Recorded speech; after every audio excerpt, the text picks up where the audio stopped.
Hi, everybody. I wanted to share with you my story that I recreated based on Kendra's book and kind of hoping to help get you thinking about how you can sort of do your own story. Now, I'm doing this live. My son is home from school. I have two dogs, so you never know what could happen, but we're going to give this a shot. So anyway, let's pretend like we're at a tasting. I wouldn't be wearing this butterfly shirt or looking anything like this, but pretend we're at a tasting. Hi, everybody. My name's Kirby, and I'm your wine guide here tonight. And I'm really excited to be here with you. Before I was with the Traveling Vineyard, I had a really fancy corporate job. And I can remember one morning I was sitting in a meeting and I was starving. And as the meeting ended, I ran back to my desk to get my purse because we had a cafeteria downstairs. And as I was reaching down to grab my purse, I noticed that my phone was ringing. And normally I wouldn't answer the phone because you can't really get in the way of a hungry pregnant woman. But I had a really bad boss. And my really bad boss would come into work on Fridays between 1 and 2. She made her own hours. And she would call me at least 20 times between the time that she arrived at work and the time I arrived at work to make sure that I was diligently doing her job.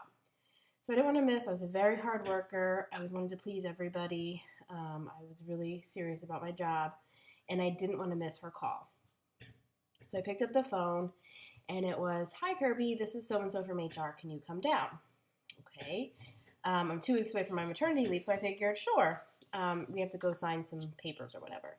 So I can remember walking down the long hall to HR and seeing the, big fluorescent lights. And it was an unusually quiet Friday morning. And I can remember hearing my footsteps as I walked down the hall, and my stomach was growling, and my child was basically beating me up from the inside because she was starving too. And I turned the corner, and there's this big corner office. And there are huge windows, and it overlooks a beautiful park-like setting with a little lake, and there's all this motivational crap all over the walls. And as I walk into her office, there's her desk, and then there's a chair, but you couldn't see there was another chair until you walk into the room. And as I walk in, I noticed that in this chair is our CEO. And my stomach dropped because usually when you're sitting in HR first thing on a Friday morning and your CEO is sitting right next to you, it's not a good sign. She cut right to the chase. Well, she said first, she asked me, "How are you doing today?" And I was like, well, thinking in my head, let's see, I have to pee, I'm pregnant, I'm starving, and I'm sitting in HR first thing on a Friday morning. How do you think I feel? I didn't say that. I just said, I'm fine. And she cut right to the chase and let me know that they were eliminating my position.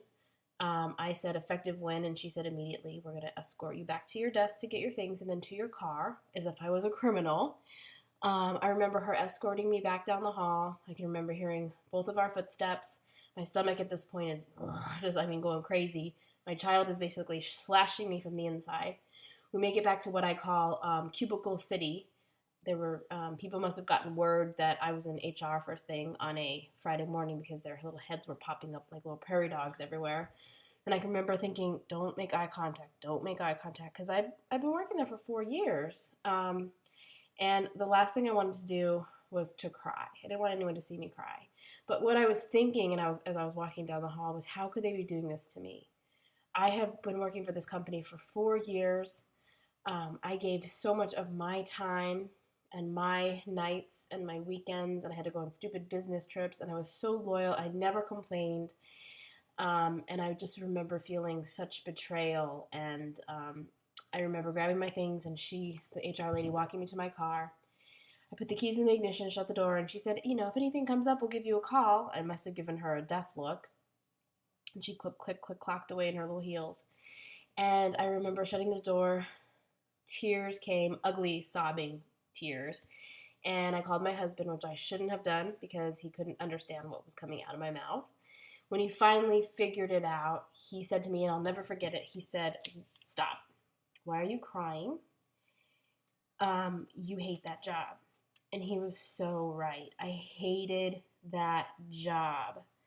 I hated the boss. I hated the coworker. I hated the hours. I hated corporate life. It just was not for me at all. And as I was driving home that day, I was thinking to myself, There has to be a better way. And the reason I'm telling you this story is because this job and the reason that I'm here tonight and this wine tasting is my better way. This is my full-time job. I absolutely love it. I invite you to watch what I'm doing here tonight and think about maybe this could be a better way for you or for your neighbor or for a friend or a family member. I have information packets that I can give to you at the end of the night. It's just information. There's no pressure. All I ask is that you talk to me at the end and ask me for one of these, and you can take it home or give it to somebody who might need a better way. Thank you. Now let's drink some wine.